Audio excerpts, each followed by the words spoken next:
quero lembrar de um grande escritor escocês, chamado Joseph Cronin. Quando era ainda muito jovem, e ele, além de escritor, ele era igualmente médico. Ele foi chamado para atender um caso de croup, de difteria. A gente sabe que uma inflamação viral que vai tomando a nossa faringe, a nossa traqueia, hoje já debelada, porque existe uma vacina. Mas antigamente, por volta ali da Primeira Grande Guerra Mundial, período entre guerras e Segunda Grande Guerra Mundial, muitas pessoas morreram de croup ou difteria, porque tomava a garganta, tomava as vias aéreas e a pessoa não conseguia respirar.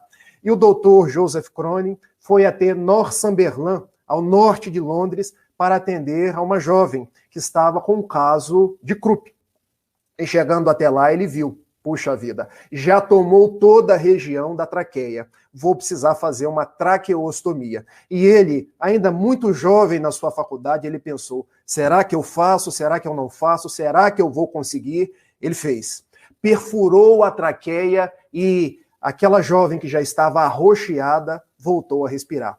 Ao que ele chamou uma enfermeira e disse assim para ela, veja bem, ela voltou à vida, já está respirando, mas eu preciso que você agora faça a sua parte, vigie a noite inteira. Porque a gente sabe que o organismo, quando a gente coloca algo na traqueia para que possa facilitar a respiração, ele tende a expulsar. Não feche os seus olhos. Vigie essa jovem durante toda a noite, porque se você piscar uma única vez, ela pode vir a desencarnar. E o fato é que a enfermeira ficou ali, no pé da cama. A noite foi transcorrendo, quando num determinado momento a enfermeira vai correndo no quarto onde estava dormindo Joseph Cronin e lhe diz, doutor, vamos até lá. E o que aconteceu? Chegando até lá, ele percebeu que o cânulo que foi colocado na traqueia para que ela voltasse a respirar, o organismo expulsou. Ele virou-se para a enfermeira e disse assim, você dormiu. Diga-me a verdade, você cochilou e deixou a menina dormir. Ah, doutor, diga-me a verdade, você dormiu. Eu estou muito cansada. Eu venho de uma vida com muitas dificuldades. Eu sou do país de Gales. Eu estudei muito e hoje, depois de terminar a faculdade, eu tenho que trabalhar durante o dia, trabalhar durante a noite. Eu durmo muito pouco. De fato, eu cochilei. Eu não te perdoo, porque a sua omissão custou uma vida. Eu vou te denunciar no Conselho de Enfermagem, para que você perca o seu diploma. Doutor, não faça isso comigo. Eu não posso deixar de trabalhar enquanto enfermeira, como eu vou ganhar a minha vida? Amanhã mesmo eu vou até lá. Saia da minha frente, porque você é uma homicida.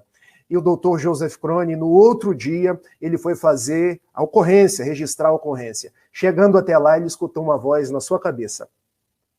Joseph, não age assim, meu filho. A criatura no mundo é mais frágil do que perversa. Medita na jovem enfermeira. Ela estudou para chegar até ali. Pode ter sido um lapso. Ela não é do jeito que você pensa. Volte para sua casa e torne a pensar. Ele voltou. Passada uma semana, veio aquele fervor novamente de acusar as pessoas, porque nós gostamos de acusar. Nós gostamos de apontar o dedo em rixe, o outro é sempre o adversário, é sempre aquele a ser batido. E ele novamente foi lá no Conselho de Enfermagem. E quando já ia fazer a denúncia com tintas pesadas para que a enfermeira perdesse o seu diploma, mais uma vez a voz na cabeça, que nós sabemos serem os nossos benfeitores espirituais. Joseph, você também é um médico, estudou, veio de uma infância pobre, não faça essa denúncia. Pense que do alto Deus sabe de todas as coisas. Volte para sua casa e esqueça essa denúncia. Deixe que a própria vida cuide daquela que errou. Deus saberá de julgar aqueles que erram, aqueles que acertam. Ele voltou para sua casa e queimou a denúncia para que nunca mais volvesse a pensar em acusar quem quer que seja. Passaram-se os anos, em verdade, passaram-se décadas. E ele um dia, no seu apartamento em Londres, começa a ler o jornal The Guardian, muito comum naquela cidade. E perpassando ali pelas notícias sociais, ele se depara com uma manchete belíssima, cujo título era A Dama da Noite.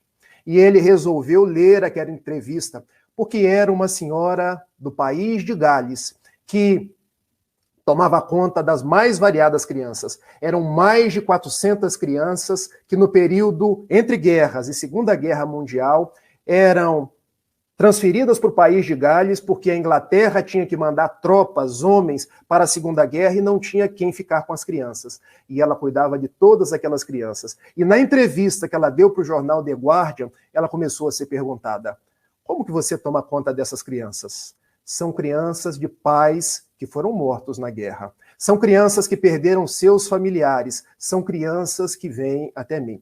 E você poderia me dizer como você, praticamente sozinha, cuida de todas elas nos dias da dificuldade, nos dias em que a doença chega? Eu não durmo. Como assim você não dorme? Não. Desde o dia que eu era uma jovem enfermeira em Northumberland, no norte de Londres, e eu dormi, e uma vida se perdeu por minha causa, eu nunca mais dormi. Eu costumo sentar numa cadeira, colocar um algodão embebido nos olhos, se eu cochilo são 10, 15 minutos. Mas eu sei, porque eu pedi perdão ao médico, que viu que eu dormi e acabou morrendo uma pessoa. Se ele me perdoou, eu não sei, mas eu acho que ele me perdoou. Porque a queixa que ele iria fazer no conselho de enfermagem não chegou. Eu não perdi o meu diploma. Então eu coloquei o meu joelho no chão, orei a Deus e disse: aquela vida que se perdeu pela minha omissão, eu agora quero devolver multiplicando as centenas. E eu estou aqui no país de Gales, cuidando de mais de 400 crianças sem dormir uma única noite, porque o sono é sorrateiro.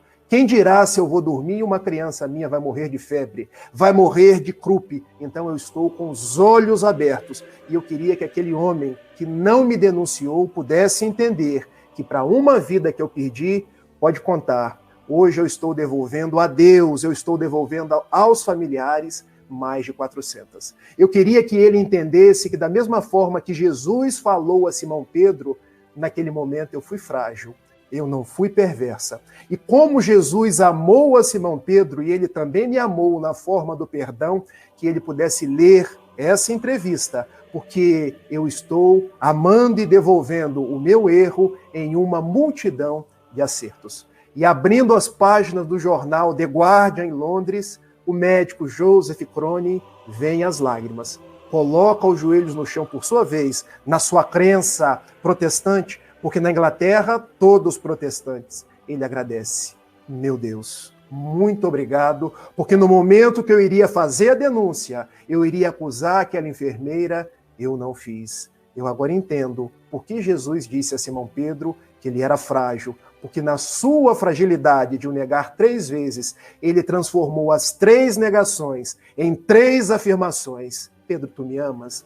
Tu sabes que eu te amo, Senhor. Eu dou a minha vida por ti. Pedro, tu me amas? Tu sabes que sim. Então apacenta as minhas ovelhas. E Pedro apacentou as ovelhas de Jesus até no grande martírio dos seus dias, por volta da década de 60, da era cristã do primeiro século, vindo a dar-se em holocausto numa cruz de ponta cabeça. Da mesma forma, aquela enfermeira que deu os seus dias cuidando de mais de 400 crianças, ela que no passado havia perdido uma única só.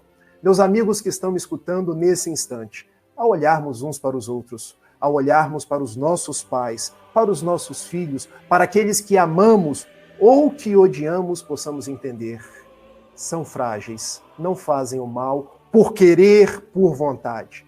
Aprendamos a ver nas outras pessoas não adversários, não obsessores, não aqueles que fazem o mal pelo mal, mas aqueles que dentro da fragilidade também, igual a nós, sairão dos dias da ignorância para se tornarem aves de luz, conforme a questão 540 do Livro dos Espíritos. Tudo na natureza se encadeia, do átomo primitivo até o arcanjo. Aquele que hoje a gente olha e quer colocar num presídio e quer bater nele, ele um dia será anjo, porque hoje ele é frágil, mas um dia a sua face angelical, a sua face crística sairá e nós entenderemos que Jesus, que é o pastor de nossas almas, nos ama a todos, para que nós igualmente possamos amar sem distinção. Obrigado.